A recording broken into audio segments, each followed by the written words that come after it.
Hello student, ये class 7 का history का सेकेंड चैप्टर है। जो मैंने पहला वीडियो में हर्षवर्धन के बारे में डिस्कशन की थी और ये मेरा सेकेंड वीडियो है। तो मैं सेकेंड वीडियो में फर्स्ट वीडियो का कुछ टू द पॉइंट रखना चाहूँगी ताकि आपको समझ में आ जाए। तो मैंने हर्षवर्धन के बारे में पढ़ाया था, तो उसमें जो कनौज पर अधिकार करने के लिए जो 3 राज्य थे वो आपस में कई सदियों तक लड़ाई करते रहे। ठीक है, वे राज्य आपका प्रतिहार है, राष्ट्रकूट है और पाल है। और यही संघर्ष और लड़ाई कई सदियों तक चला, जिसका नाम रखा गया त्रिपक्षीय संघर्ष। ठीक है, और जो ये 3 राज्य हैं इनके एक एक करके पढ़ेंगे हम लोग। तो पहला आपका है पाल वंश। तो पाल वंश के बारे में स्टडी करना है यहाँ पे। तो सबसे पहले कि जो 1750 ईस्वी में राजगोपाल द्वारा पाल राजवंश की स्थापना की गई थी। और ये जो राजगोपाल हैं ये अपने राजवंश को संपूर्ण शासन, ये अपना जो शासन जो था ये बंगाल, बिहार और झारखंड तक पूरा तक फैला दिए थे। कौन? राजगोपाल। ठीक है, राजगोपाल का एक पुत्र था जिसका नाम था धर्मपाल। ठीक है, वो बहुत ही साहसी और कुशल कूटनीतिक राजा थे। किनके?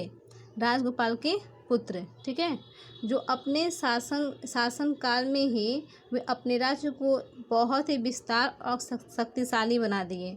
ठीक है, कौन बना दिए? धर्मपाल। ठीक है, उनके पुत्र धर्मपाल अपने पड़ोसी राज्यों से क्या किया? मित्रता का हाथ बढ़ाया। और ऐसा मैंने जो उनका पड़ोसी जो राज्य था उनसे सोचे कि इससे क्या व्यापार करने के लिए, अगर मित्रता का संबंध रहेगा तो व्यापार अच्छा रहेगा। ठीक है, तो मित्रता का हाथ बढ़ाया धर्मपाल अपने पड़ोसी राज्यों से। लेकिन ऐसा कहा जाता है कि तिब्बत के जो राजा थे उनसे अच्छी क्या थी? मित्रता थी। ठीक है, धर्मपाल का एक पुत्र था जिसका नाम है देवपाल। ठीक है, जो अपने पिता के उत्तम शासन को और भी क्या आगे बढ़ाया। अभी अपने धर्मपाल की मृत्यु हो जाने के बाद उनका पुत्र क्या वंश बैठता है जिसका नाम है देवपाल। और अपने पिता का जो उत्तम शासन था उसको और भी आगे बढ़ाया। वे अपने जो अब देवपाल हैं वे अपने निरंतर पड़ोसियों से क्या बहुत ही युद्ध करते करते उनकी क्या शक्ति कमज़ोर हो गई थी। और धीरे धीरे इस प्रकार से पाल वंश राजवंश की अंत हो गया, नहीं पूरा उनकी राजवंश ही खत्म हो गया।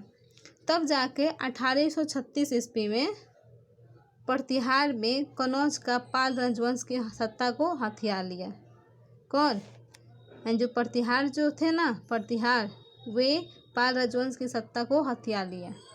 ठीक है, इसके बाद से अब इनकी विशेषता को देखेंगे कि पाल राजवंश की विशेषता क्या थी, क्या क्या उनकी खासियत थी।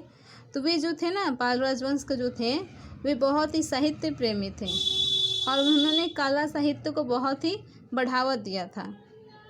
ठीक, इसके अलावा उन्होंने नालंदा विश्वविद्यालय को पुनरुद्धार यानी कि उसको अच्छी तरह से मरम्मत कराया था। और मगध में आपका थी राज्य है, तो उसमें विक्रमशिला नामक एक विश्वविद्यालय खुलवाया। कौन? पाल राजवंश के द्वारा ही मगध में विक्रमशिला नामक एक विश्वविद्यालय खुलवाए, स्थापना किए, जिससे वो विश्वविद्यालय को देखकर जो विदेशी छात्र थे बहुत ही क्या आकर्षित हुए और वे विदेश से आकर विक्रमशिला विश्वविद्यालय में अपना अध्ययन करते थे। ठीक है, और यहाँ तक कि जो पाल राजवंश जो थे वे बौद्ध धर्म का भी बहुत ही प्रचार प्रसार किए। इस प्रकार से उनकी विशेषता हो गई।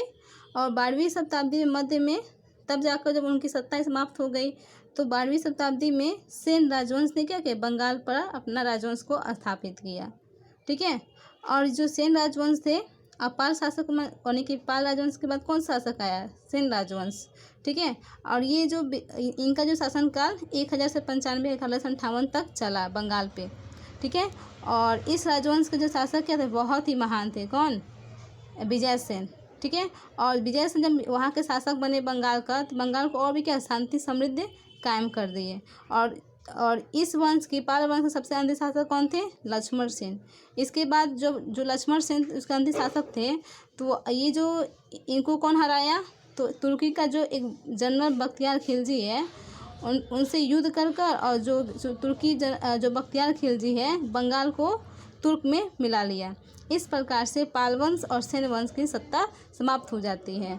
तो सबसे लास्ट जो अंतिम शासक कौन था? तो लक्ष्मण सेन। ठीक है, मैं ये वीडियो को यहीं पॉज कर रही हूँ। इसके आगे की स्टोरी नेक्स्ट वीडियो।